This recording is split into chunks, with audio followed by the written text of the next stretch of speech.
Hello, TLV fans and Isuzu fans. Well, I can't imagine there are too many Isuzu car fans because I don't think Isuzu makes cars anymore, right? Not in decades. And they're really good at making trucks, commercial trucks and pickup trucks. But I'm not aware of actual passenger cars from these guys. This is an early casting. It's LV-17.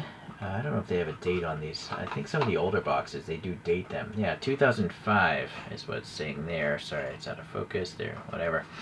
Okay, packaging is nice and small. And so you can actually collect the packaging if you wanted to. I don't know what photos to pull up because I don't know which year this is. Yeah, all I know is it's a 1500 DX, but you can see it doesn't have two individual headlights, so I think I can find out what it is. I'll be back. So the regular billets came out in 1963 and production ended in 1973, but this is the Bellett B, like the letter B, the second letter in the English alphabet. And so this was introduced in late November 1966. And basically it was a cheaper version of the regular billet, which had four headlights. So this had a live rear axle, whereas the regular billet had an independent rear suspension. And this also had its own rear end, which had these kind of trapezoidal taillights, whereas the other ones were a different shape entirely. So interesting. The rear doors were the same as the regular one. And then they would have either 1.3, 1.8, 1.5 liter engine. It says here the 1.5 ran on LPG, so it made around 60 horsepower, I guess, in that ballpark. And that's what I learned about this particular one. So the B has these rectangular-ish, single pane headlights instead of the two round headlights of the normal Bellet. Okay, well, let's take a look at this toy, or model, I guess. Nice printing here, it's legible, some sort of crest. The reflector is painted on, the chrome strip is silver paint printed on nicely. This is not a metallic blue, I don't think. I think it's just a normal blue, and amazingly, it's not paint rashed yet. The white walls are pretty round, not perfect, but pretty good, considering how old this model is. And the tires don't look like truck tires. They're a little bit knobby, I will say. They're not the best, but I've seen a lot worse from other brands. Door handles are painted silver and they're protruding quite a bit. The door panel gaps seem okay, 1500 there for the displacement. I like how this window is open so you can see inside easier. This is just smooth plastic and they printed on the molding there. And then this silver on the casting itself for those trim things. It's interesting how it swoops like that, and yet has this little Nissan Skyline kind of body crease there. Okay, looks like it has separate plastic chromed bumpers, and the chrome is still intact. And then we have some printed on what I assume are turn signals there. The clear plastic headlights look pretty good. Nice little texture in the grille, and there's some sort of indication of an emblem there. This is technically a vent, so it would have been nice to have black there, but oh well. Nice molded details up there as well, and it's kind of orange peely, but it's not paint rash, so I'm very happy. I'm actually really happy. Perhaps the previous owner opened this immediately, and that's why it doesn't have paint rash. Alright, going around to this side here. Anything wrong? White walls look better. Otherwise, it's all good. There's some silver here indicating the gas cap. Okay, rear bumper again, a separate piece of chrome plastic. And then we have the clear red tail lights. This one is a little crooked. I'm hoping I can twist it into place better because it's got a round peg. Well, oh well, good enough. Just a white rectangle for the license plate.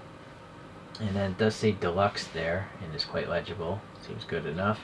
Seems to have external hinges. It's an old design, so makes sense. And then the interior is blue, so that's nice. There's chrome paintwork there. Let's go to the bottom. 2004. Who made it? Where it stands in the series. 10 and 11.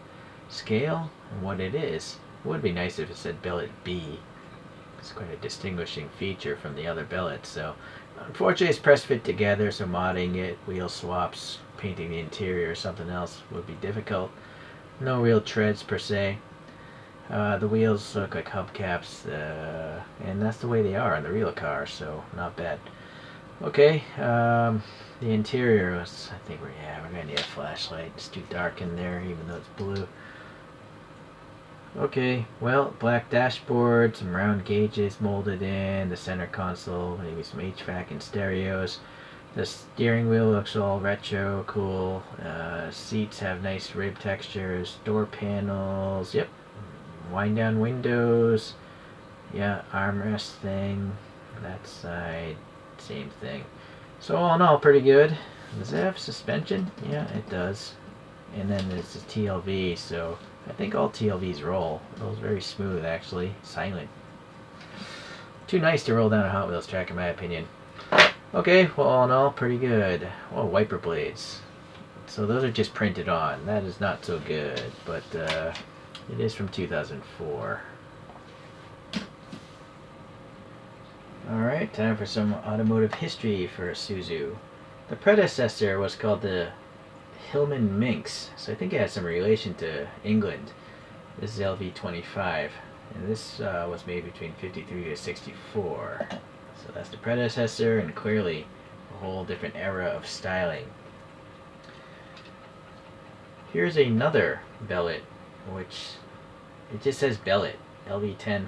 So, but this has round headlights, but it only has two headlights, not four. So I don't know. Maybe that's the very first Bellett.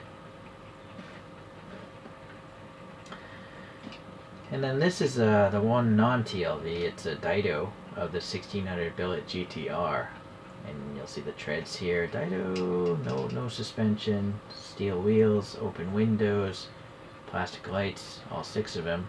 The Dido ones are psychedelic too, if you want to have a, yeah, they look rainbow psychedelic, but painted on taillights. Okay, leave that. And then the successor was the Isuzu Gemini. So this is LV-50, and this is a radio promotion car. And then this is a Konami again, and this is their top of the line car of their day, the 117 Coupe. I guess this is a real luxury car, like all handmade and stuff in the real world. Somewhere along the way, Isuzu just couldn't compete with car companies like Toyotas and Nissans, and they just stuck to pickup trucks. I put that license plate on. That's not TLV's fault. That's my fault. Okay, well, here's some size comparisons there. Yeah, top of the line, much bigger vehicle, more modern vehicle, bigger. Those are all generally the same size. Okay.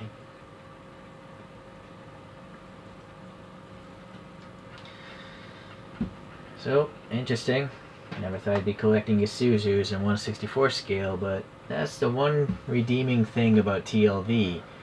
They're gonna touch the cars that no one else will touch. I mean, there can't be many fans of Isuzu cars in the world, considering they haven't made cars in decades, right? So it's more about like just people that like the history of cars. So that's what this is. It's a historical reference to something that existed half a century ago. So interesting. Okay, so hopefully, you know, I'm pretty sure there's plenty more TLV castings of obscure cars I've never heard about or even wanted, but I'm sure that of another video will come sooner or later. Thanks for watching today. We'll see you.